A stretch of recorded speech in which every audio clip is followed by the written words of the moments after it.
Oke, Assalamualaikum warahmatullahi wabarakatuh. Sebelumnya mohon maaf saya tidak bisa hadir langsung dalam pemberian materi di KKMP ini karena posisi ada di Ternate ini. Oke, adik-adik sekalian, kali ini kita akan mempelajari tentang bagaimana sistem pendidikan tinggi. Ini hanya sharing saja gitu ya. Yang materinya mungkin silahkan Anda bisa baca sendiri gitu ya. Nah, yang pertama terkait ini, apa itu pendidikan tinggi yang sedang ada di tempuh? Selama ini adik-adik adalah yang pertama mulai dari jenjang dasar, menengah gitu ya, dan saat ini sudah sampai pada level pendidikan tinggi gitu ya. Nah, pada pendidikan tinggi itu tidak lepas dari Undang-Undang Nomor 12 Tahun 2012 tentang pendidikan tinggi. Di mana di sana itu mencakup program diploma 1, 2, 3, dan 4 gitu ya. Program sarjana, program magister, program dokter, dan program profesi dan spesialis gitu ya. Nah, itu yang diselenggarakan oleh perguruan tinggi berdasarkan kebudayaan bangsa Indonesia. Nah, kalau melihat dari isi di undang-undang itu gitu ya, berarti kita punya berbagai macam bentuk perguruan tinggi. Yang pertama itu seperti yang ada saat ini masuk di Uniwara gitu ya, yaitu universitas. Ini adalah level bentuk yang paling tinggi gitu ya. Yang kedua di bawahnya itu ada levelnya adalah institut gitu ya. Di mana institut itu tidak semua bidang maupun ilmu bisa tergolong dalam satu pendidikan tinggi. Dia hanya satu atau beberapa rumpun gitu ya. Yang ketiga, level yang ketiga bentuknya itu adalah sekolah tinggi, itu juga sama, yaitu satu rumpun ilmu gitu ya. Contoh misalkan pada saat Uniwara gitu ya, dulunya itu adalah dari STKIP Widyarti Pasuruan. Nah, pada saat itu kita hanya punya satu rumpun ilmu, yaitu pendidikan. Dan yang keempat, akademi komunitas, kelima akademi, dan keenam itu adalah politeknik. Gitu ya. Itu untuk bentuk-bentuk pada perguruan tinggi. Nah, kalau melihat posisinya, gitu ya, bentuk tadi ada 6 gitu ya. Jenisnya sangat banyak, gitu ya. Jenisnya sangat banyak sekali. Itu ada akademik, ada vokasi, ada profesi gitu ya. Jadi itu yang disebut sebagai jenis. Jadi perbedaan dari bentuk perguruan tinggi itu levelnya itu adalah universitas, institut, sekolah tinggi gitu ya. Kalau jenis itu terbagi dari 3, yaitu ada akademik, itu biasanya fokus pada penguasaan dan pengembangan cabang ilmu pengetahuan dan teknologi. Sedangkan jenis yang kedua itu ada vokasi gitu ya. Ada vokasi. Vokasi itu fokus pada untuk pekerjaan dengan keahlian tertentu.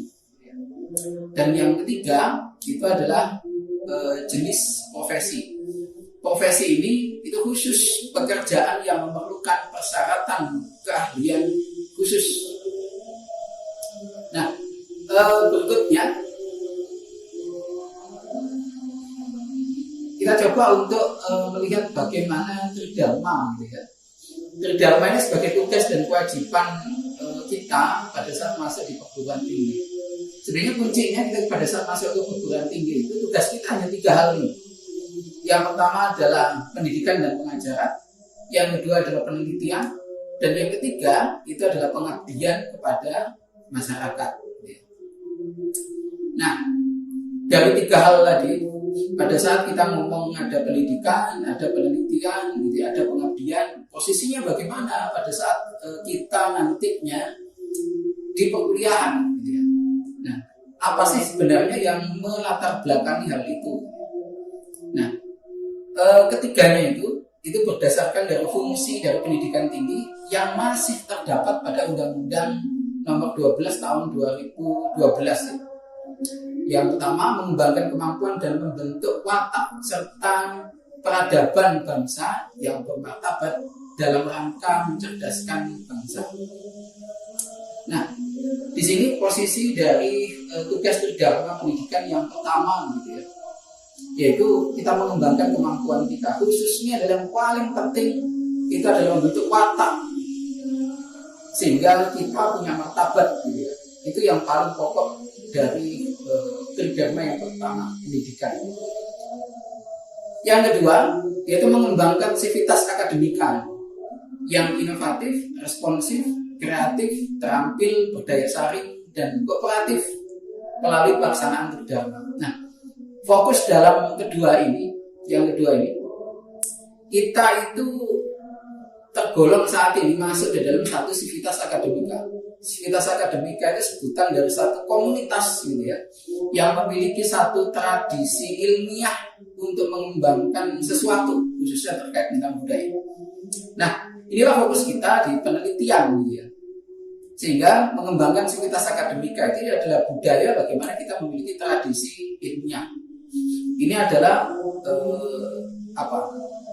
fungsi kedua yang cocok dengan penelitian tadi di tridharma yang kedua. Yang ketiga, kita mengembangkan intek dengan memperhatikan dan menerapkan nilai humaniora.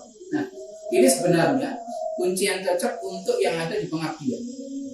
Nah, pengabdian itu diharapkan adalah kita itu tidak hanya pintar untuk diri kita sendiri, tetapi kita dapat menerapkan nilai-nilai itu tadi. Bagaimana kita pengetahuan kita yang kita peroleh pada pendidikan, dan kita mengetahui bagaimana masalah-masalah yang ada di penelitian tadi kita garap di sana, dan kita tahu solusinya. Nah, inilah tujuannya kita untuk mengalami pengabdian pada masyarakat. Bagaimana menerapkan keilmuan kita untuk masuk di dalam masyarakat. Gitu. Oke, berikutnya kita akan mencoba untuk melihat bagaimana proses dari pendidikan itu sendiri. Sebenarnya ini umum saja, seperti pada saat di pendidikan dasar maupun di menengah gitu ya. Nah, saat ini sudah ada Permendikbud Ristek yang terbaru, yaitu khususnya di nomor 53 tahun 2023 gitu ya. Bagaimana kita di pendidikan tinggi itu punya beberapa hal yang wajib ada gitu ya. Yang pertama ada standar nasional pendidikan. Standar nasional pendidikan yang penting buat adik-adik itu adalah bagaimana proses pembelajaran itu ada, gitu ya. Itu prosesnya ada. Kalau masukannya itu adalah isi, dosen, gitu ya. Itu ada tenaga kependidikan, sarpras, gitu, dan pembiayaan. Ini kewajiban pokok pada satuan pendidikan untuk menyiapkan hal itu.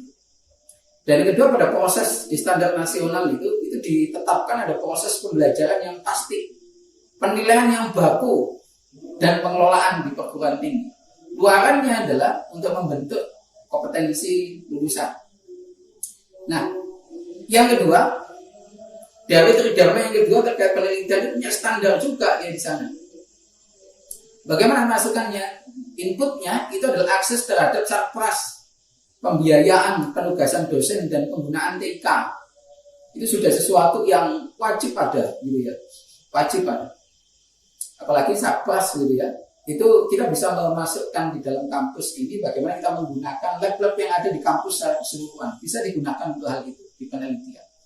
Prosesnya bagaimana? Proses kita melalui proses yang jelas. Ada perencanaannya. Perencanaan disusun mulai bagaimana latar belakang masalahnya, nanti diuraikan bagaimana tujuannya, langkahnya seperti apa gitu ya. Itu udah jelas.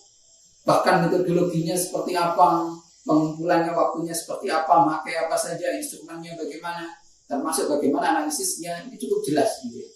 Yang kedua adalah pelaksanaan, penilaian, pengawasan, dan pengendalian itu juga wajib pada unsur, pada standar di penelitian. Luarannya apa? Luaran di sini adalah bagaimana Anda nantinya tidak hanya pintar gitu ya, tapi punya mutu. Punya mutu. Itu standar penelitian yang cukup luar biasa gitu ya. Kita punya mutu, bagaimana penelitian ini kita punya hal yang luar biasa. Kita lihat bagaimana kondisi saat ini gitu. Kondisi saat ini, penelitian saat ini tidak hanya dilakukan oleh kita di pendidikan tinggi. Saat ini lebih mainstream gitu, anti mainstream sekali saat ini. Di pendidikan dasar, pendidikan menengah gitu ya. Ini saat ini itu sudah dimasuki standar penelitian. Kalau dulu kita melihatnya bahwa di pendidikan dasar dan pendidikan menengah itu hanya proses di pendidikan. Tetapi saat ini tidak. Saat ini tidak. saat ini itu sudah anti mainstream. Saat ini sudah anak-anak siswa, gitu, adik-adik kita, gitu. Dan nantinya pada saat kita lulus kita akan mengajar pada adik-adik itu. Pada saat kita lulusan di FPP, ya, Fakultas Psikologi dan Pedagogi, gitu ya. Nah, ini kita akan berhadapan dengan ini, dengan standar yang dulu kita saat ini, bahkan Anda kemarin ini tidak mengalami proses ini, yaitu penelitian. Nah, siswa-siswa kita di pendidikan menengah itu saat ini sudah belajar banyak mengembangkan, berlatih pada level standar penelitian. Sehingga pada standar penelitian ini, itu adik-adik sekalian saat ini, nantinya itu wajib punya kompetensi ini. Gitu ya. Karena kita nanti akan berhadapan di sekolah, berhadapan dengan anak-anak, gitu ya, berhadapan di luar, itu kita punya relevansi dan kebermanfaatan yang cukup tinggi. Nah, sedangkan yang ketiga terkait standar pada pengabdian, gitu ya. Masukannya adalah akses terhadap sarpras yang bersama seperti tadi di penelitian. Jadi permasalahan dalam penelitian dan pengabdian itu yang bersama. Jadi akses terhadap sarpras, pembiayaan, penugasan dosen, TIK, gitu ya, itu hampir sama. Begitulah pada prosesnya, itu hampir sama. Karena levelnya pada saat kita ngomong penelitian dan pengabdian itu levelnya sama, gitu ya. Di proses juga sama, ada perencanaan, ada pelaksanaan, ada penilaian, gitu ya, ada pengawasan dan pengendalian di dalam hal ini. Luarannya tidak sama, kita mutu kita yang akan terlihat karena kita langsung berhadapan dengan masyarakat. Masyarakat akan menilai kita, gitu ya. Bagaimana posisi kita di dalam masyarakat, gitu. Apa kita relevan untuk masuk di dalam masyarakat? Apa kita bermanfaat di dalam masyarakat? Gitu ya. Nah, itu terkait diagram dari sistem pendidikan tinggi. Gitu ya. Nah, hasil akhir dari semua tadi ada 3 tridharma pendidikan itu termuat, gitu ya, tercakup secara keseluruhan, gitu ya, mulai dari pendidikan, penelitian, pengabdian, itu punya cakupan di dalam hal itu.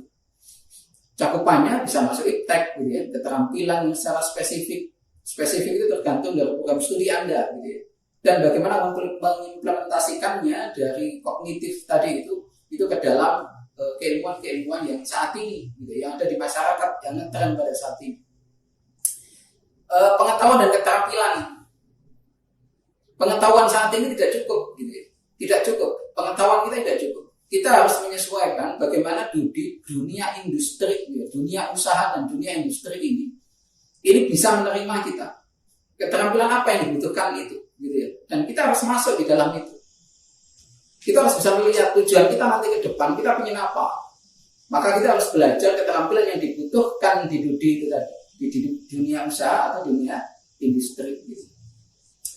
Yang tidak kalah umum adalah kecakapan secara umum. Itu sangat penting, gitu ya. Dari semua yang kita uraikan tadi itu, pengetahuan, iptek, keterampilan, pengetahuan, gitu ya. Yang paling penting adalah kecakapan, gitu ya. Secara umum, tidak berhubungan dengan secara spesifik di keilmuan kita masing-masing. Dan yang terpenting adalah kemampuan dari intelektual kita. Nah, dari cakupan tadi yang terumus di dalam hal itu tadi, yang tidak begitu berbeda dengan tadi di tridharma tadi, itu akan dirumuskan dia di sana. Rumusannya disebut sebagai capaian pembelajaran lulusan. Capaian pembelajaran lulusan ini itu sudah setiap prodi itu sudah mempunyai bagaimana capaian umumnya, capaian CPL-nya di dalam masing-masing program studi. Semua program studi di Uniwara semua punya di dalam hal ini. Gitu ya. Nah, CPL itu didistribusi menjadi CPMK, capaian pembelajaran mata kuliah, gitu ya, yang akan diturunkan di situ. Semua mata kuliah punya CPMK. Dari satu mata kuliah CPMK yang berbeda dengan mata kuliah yang lain. Semua tergabung dalam satu untuk mencapai CPL itu tadi. Nah, pemenuhan minimal di situ kita yaitu menguasai konsep teoritis, gitu ya, dalam bidang pengetahuan dan keterampilan, gitu ya, di secara umum, gitu ya. Oke.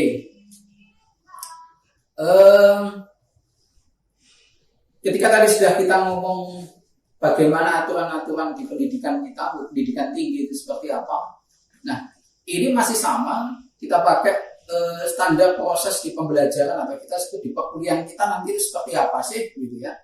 Nah, perlu kita ketahui bersama, yang pertama yang kita lakukan saat ini di Uniwara itu proses pembelajarannya itu dilaksanakan dengan sistem kredit semester atau disebut dengan SKS. Masa tempuhnya yaitu 2 semester untuk 1 tahun akademik, gitu ya. Jadi SKS itu nanti terbagi dari berbagai macam mata kuliah tadi. Ini akan ditentukan CPL-nya berapa besar, begitu ya, CPMK-nya berapa besar, gitu ya. Ini akan dirumuskan berapa SKS di situ. Berarti berapa banyak kompetensi yang ada di dalam sana itu mempengaruhi jumlah dari SKS-nya. Semakin banyak beban yang ada di CPMK-nya, maka semakin besar SKS-nya, gitu ya. Nah, masa tempuhnya itu kalau dalam 1 tahun akademik, gitu, biasanya kita mulai di bulan September, itu semester ganjil, gitu ya. Semester ganjil itu dimulai dari bulan September, biasanya sampai Februari. Terus semester genap itu kita mulai di bulan Maret, April, Mei, Juni, Juli sampai di bulan Agustus. Nah, itu untuk semester genap. Nah, 1 tahun akademik itu terdiri dari semester ganjil dan semester genap, gitu ya. Itu yang disebut dengan 1 tahun akademik. Nah, waktu tempuh kita, gitu ya, waktu tempuh kita untuk pada saat kita masuk di sarjana ini, ya minimal paling enggak itu kita punya ada 8 semester, gitu ya, atau 4 tahun akademik, gitu ya. Standarnya seperti itu. Apa bisa di bawahnya? Bisa kalau mampu. Apa bisa selebihnya? Banyak, gitu ya. Yang lebih banyak, selesai 9 semester, 10 semester, 11 dan sampai 16, gitu ya. 16 semester itu ada. Pokoknya jangan sampai kelewat 16 semester. Nanti Anda akan di DO, gitu ya. Nah, apa maknanya 1 SKS itu? 1 SKS itu saat ini, itu kalau kita hitung waktu, itu adalah 170 menit. 170 menit itu, hitungannya, itu pembagiannya, 50 menit itu belajar terbimbing. Artinya kita masuk di perkuliahan, itu 50 menit. 60 menit, itu kita dikasih tugas secara terstruktur. Terstruktur itu bisa jadi pada saat proses di situ kita akan diberi tugas-tugas, gitu ya. Bagaimana akan kita kerjakan di dalam hal itu. Dan 60 menit lagi itu kita bekerja secara mandiri. Jadi jangan mengeluh, tidak seperti pada saat kita di pendidikan menengah. Pada saat kita di pendidikan menengah atau dasar, kita selalu bilang, waduh, jangan ada banyak PR Pak, gitu ya. PR jangan ada. Ini berbeda dengan kita. Nah, seharusnya kita itu lebih banyak pada penugasan karena kita sudah pada level yang berbeda, gitu. Levelnya berbeda. Kalau hitung-hitungan minggunya itu berarti 170 kali 14 minggu. 14 minggu itu 14 kali pertemuannya. Kita total 2.380 menit atau 39,7 jam per semester. Per SKS, gitu ya. Nah, 39,7 jam kita harus belajar untuk mendapatkan CPMK yang utuh, untuk menjadi satu lulusan yang baik. 1 SKS-nya kita belajar 39,7 jam per semester. Nah, saat ini SKS-nya itu akan berubah. Di Permendikbud nomor 53 tahun 2023 yang terbaru itu, 1 SKS akan dinaikkan, gitu ya. Tidak hanya 39,7 jam, tetapi sebesar 45 jam. Dimana yang paling banyak porsinya adalah di mandiri, gitu ya. Nah, begitu. Bagaimana itu bisa terlaksana? Nah, kita harus melihat bahwa pemenuhan beban belajar kita itu tidak hanya kita tempuh di dalam perkuliahan. Kita harus duduk di dalam perkuliahan, tidak hanya itu, gitu ya. Saat ini pemenuhan beban belajar itu tidak hanya ada di perkuliahan, tetapi ada beberapa hal, yaitu ada pembelajaran di luar prodi dan ada pembelajaran di dalam prodi di Uniwara. Nah, ada 2 hal yang akan dibentuk nanti. Di kurikulum kita sudah menyesuaikan akan hal itu. Jadi pada saat kita pingin hanya duduk di perkuliahan, boleh saja. Tetapi kita pingin hal yang lain misalkan, gitu ya. Hal yang lain kita bisa menempuh melalui program MBKM, Merdeka Belajar Kampus Merdeka, gitu ya. Atau kita tidak menggunakan itu, jadi posisi kita hanya program reguler saja, silahkan ada aja, silahkan. Pokoknya gitu ya, pada saat kita masuk di MBKM, kita akan disediakan pembelajaran di luar prodi gitu ya. Di luar prodi silahkan. Maksimal 20 SKS pembelajaran di luar prodi, tetapi masih di Uniwara, dan 40 SKS pembelajaran di luar PT gitu ya, di luar perguruan tinggi atau di dunia usaha, dunia industri non perguruan tinggi gitu ya. Jadi kita bisa memilih gitu. Jadi kalau kita lihat, kita bisa memilih SKS kita tempuh melalui MBKM itu sebesar 60 SKS atau 3 semester gitu ya. Oke, berikutnya seperti yang saya jelaskan tadi, pada saat pemenuhan beban tadi itu, berarti secara umum di program studi itu sudah didesain kurikulum MBKM, sudah didesain. Yang pertama, kita minimal 4 semester gitu ya, minimal 4 semester, mulai 4 sampai 14 semester pembelajaran di dalam prodi. Jadi kita di dalam prodi itu mengambil mata kuliah wajib kurikulum. Kalau kita melihat nanti Anda akan belajar di prodi, akan lihat sajian mata kuliah. Kita ini terbagi menjadi beberapa klasifikasi mata kuliah gitu ya. Ada mata kuliah wajib kurikulum, ada mata kuliah wajib institusi, ada mata kuliah wajib fakultas, dan yang lebih banyak adalah mata kuliah wajib inti prodi gitu ya, yang lebih banyak daripada 3 mata kuliah yang lain. Dan ini kita tempuh minimal 4 semester di dalam hal itu. Berikutnya untuk maksimal 1 semester 20 SKS ini pembelajaran di luar prodi, tapi masih di dalam Uniwara. Jadi ada pertukaran mahasiswa antar prodi masih di dalam Uniwara. Dan ini bisa dilakukan dalam 1 semester. Nah, bagaimana? Berarti yang diambil itu adalah mata kuliah wajib inti yang ada di prodi lain. Atau kita ambil mata kuliah pilihan yang ada di prodi lain. Misalkan saja kita mahasiswa PAI gitu ya. Kita mahasiswa PAI, tidak tahunya dalam perkembangannya di PAI itu ada pingin spesifikasinya. Itu adalah bagaimana saya bisa menggunakan sertifikat halal gitu ya. Sertifikat halal, pendampingan pengeluaran sertifikat halal. Nah, saya ingin fokus ke sana nih gitu ya. Nah, tetapi pada pengeluaran sertifikat halal ini itu tidak diajari di PAI. Tidak diajari di PAI. Apa yang dibutuhkan gitu ya. Nah, kita bisa mencari di yang lain, di prodi yang lain, apa yang bisa dibutuhkan. Oh, tidak tahunya nih pada saat kita pendampingan di situ kita perlu proses usaha gitu ya. Bagaimana sih kita bisa memasarkan, bagaimana teman-teman di dunia usaha, di UMKM gitu ya.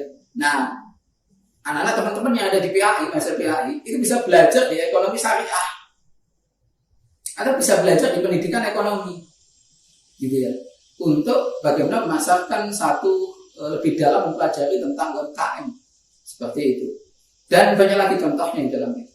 Oke, maksimal 2 semester gitu ya, maksimal 2 semester berarti 40 SKS gitu ya, atau 2 semester itu yang terjadi itu pembelajaran di luar Uniwara. Nah, kita bisa mengambil beberapa jenis program MBKM atau yang disebut sebagai BKP nantinya, bentuk kegiatan pembelajaran. Oke, kita akan lebih jelas di sini. Nah, BKP pada saat kita memilih pembelajaran di luar kampus gitu ya, di luar Uniwara yang lembaga non PT begitu ya, kita bisa memilih 3 bidang. Kita bisa memilih bidang pendidikan. Programnya itu dinamakan ada pertukaran pelajar, ada asistensi mengajar, ada magang kalau berhubungan dengan dunia usaha gitu ya. Itu kalau di bidang pendidikan. Ada bidang pengabdian. Di bidang riset pengabdian itu kita punya juga namanya adalah penelitian atau riset. Ada proyek kemanusiaan membangun desa atau KKNT. Beda ya nanti ya. KKNT ini dengan mata kuliah nanti wajib di fakultas, wajib institusi gitu ya. Itu ada KKN gitu ya. Nah, ini berbeda dengan membangun desa atau KKNT, ini program tersendiri dari MBKM. Dan yang keempat adalah bela negara. Bidang yang ketiga adalah wirausaha. Itu programnya ada studi atau proyek independen. Yang kedua adalah program wirausaha. Itu untuk BKP yang akan bisa Anda peroleh untuk mendapatkan MBKM, mengikuti program MBKM di luar kampus, gitu ya. Nah, bagaimana kita melihat mengikuti program MBKM tersebut? Ada dua yang perlu kita lihat, gitu ya. Ada dua hal yang perlu kita lihat. Ada beberapa program sebenarnya kalau yang ditawarkan oleh pemerintah itu di Kemdikbud, gitu ya. Itu ada dua hal, Kemristek Dikti itu ada dua hal yang berbeda. Yang pertama, bagaimana program ini langsung ditawarkan oleh Kemristek Dikti. Contoh misalkan kampus Merdeka, gitu ya. Langsung teman-teman ini dari pihak LDT pusat, panitia pusat membuka pendaftaran, gitu ya. Kita mendaftar rame-rame, semua secara nasional, semua mahasiswa mengikuti hal itu. Yang menyeleksi adalah mereka di pusat, gitu ya. Menyeleksi ada di pusat. Dan nanti kita kembali prosesnya bagaimana terus sampai kita dinyatakan diterima, gitu ya. Baru setelah kita diterima, kita masuk di dalam aplikasi kita. Kita punya aplikasi di perkuliahan itu namanya Wira, gitu ya. Ada dua Wira. Yang pertama pada saat kita sudah nyata terdaftar pada program MBKM salah satu BKP itu, maka kita akan mendaftarkan diri di Wira Merdeka. Di Wira Merdeka nanti itu kita prosesnya akan terlaporkan di dalam sana sampai ada nilai. Nah, nilai inilah yang nanti akan diinput dalam Wira Akademik. Jadi proses perkuliahan kita selama proses yang mulai presensi, registrasi, gitu ya, kita akan terekam secara satu terintegrasi melalui Wira Akademik. Di Wira Akademiknya ini yang nanti akan kita masukkan dalam PD Dikti, di mana PD Dikti itu adalah program dari Kemristek Dikti, gitu ya. Nilai-nilai Anda, perkembangannya itu akan dikirim secara langsung di PD Dikti, sehingga semuanya akan terekam menjadi satu di dalam hal itu. Oke, program dari BKP yang kedua itu selain dari program yang ditawarkan secara langsung, ada yang sifatnya berupa hibah, berupa kompetisi, gitu ya. Berupa kompetisi. Tetapi kompetisi itu bisa dikonversi, bisa direkognisi ke sejumlah SKS di mata kuliah, gitu ya. Nah, ini ada beberapa yang prestasi dari Uniwara melalui program MBKM itu, di mana program MBKM ini terkait dengan dua hal ini tadi, baik program yang secara langsung dipilih atau digunakan ditawarkan oleh Kemristek Dikti, maupun yang berjenis hibah kompetisi, begitu ya. 2021, 2022, 2023 kita rutin sampai 2024 itu kita rutin banyak sekali yang kita dapatkan dan teman-teman mahasiswa melalui proses itu, gitu ya. Oke, berikutnya kita akan melihat bagaimana terkait tentang kelanjutan dari MBKM. Nah, kita melihat tadi pada masukan di standar-standar tadi, itu adalah bagaimana Sarpras yang harus mendukung di dalam itu. Nah, di Uniwara sudah menyiapkan Sarpras-Sarpras ini secara rinci. Pada saat kita belajar tentang MBKM, bagaimana kita nyatakan bahwa kampus Uniwara ini adalah kampus MBKM, gitu ya. Kita udah siap, gitu ya. Bagaimana nyatanya siap? Kita punya 3 hal di dalam ini. Yang pertama, sistem aplikasi kita, gitu ya. Sistem perkuliahan kita itu sudah mewadai di dalam hal ini. Kita punya Wira Merdeka namanya dan Wira Akademik. Nanti saya rinci bagaimana penggunaan Wira Merdeka, gitu ya, bagaimana Wira Akademik nanti akan dijelaskan berikutnya, gitu ya. Dan yang kedua, gitu ya, kita punya sentra inkubasi kegiatan MBKM. Itu ada di gedung yang kalau di depan terlihat seperti pasca sarjana, gitu ya, di belakangnya di lantai 3, gitu ya. Di sana ada yang namanya Sikat MBKM. Nah, di sana ada satu lab di situ. Kita bisa bagian persiapan bagaimana MBKM itu harus kita lakukan. Nah, teman-teman bisa nanti melalui program MBKM itu bisa bekerja, bisa fokus di dalam menyelesaikan MBKM itu bisa menggunakan lab tersebut, gitu ya. Nah, dukungan yang lain dari Satpas gitu, itu punya lab-lab laboratorium yang kekinian, gitu ya, yang kekinian. Contoh misalkan kita punya laboratorium konten digital, gitu ya, konten digital. Kita punya laboratorium inkubasi bisnis, gitu ya. Yang ketiga, kita punya laboratorium PKM, gitu ya. PKM, apa PKM itu? Laboratorium Pancasilaan sepertinya, gitu ya. Dan lab-labnya yang mendukung, gitu ya. Masih ada laboratorium bahasa Inggris, gitu ya. Ada laboratorium bahasa sendiri di lantai 1, di lantai 3 secara keseluruhan ada juga radio, gitu ya, di lab bahasa, gitu. Begitu pula ada industri, ada di pangan, ada kita lab komputer juga punya 2, gitu ya. Banyak lab yang sudah ada di Uniwara ini. Nah, itu untuk mendukung kita bagaimana perkuliahan ini berlangsung. Nah, itu secara menyeluruh, gitu ya, bagaimana sistem pendidikan tinggi itu. Nanti secara detail mungkin silahkan kalau masih ada diskusi lebih panjang menanyakan hal yang terkait itu, gitu ya, bisa menanyakan pada teman-teman Kaprodi, ya adik-adik, gitu ya, silahkan bertanya ke Kaprodi, ke dekan, atau bahkan ke saya, silahkan terkait sistem pendidikan tinggi ini. Oke. Sekian dari saya. Sekali lagi saya mohon maaf tidak bisa mendampingi adik-adik secara langsung, gitu ya. Nanti kita bisa bertemu di luar dari acara PKMKMP ini. Selamat sekali lagi telah masuk dan memilih Uniwara. Ini bukan sesuatu yang salah, gitu ya. Ini adalah pilihan yang tepat adik-adik masuk di Uniwara.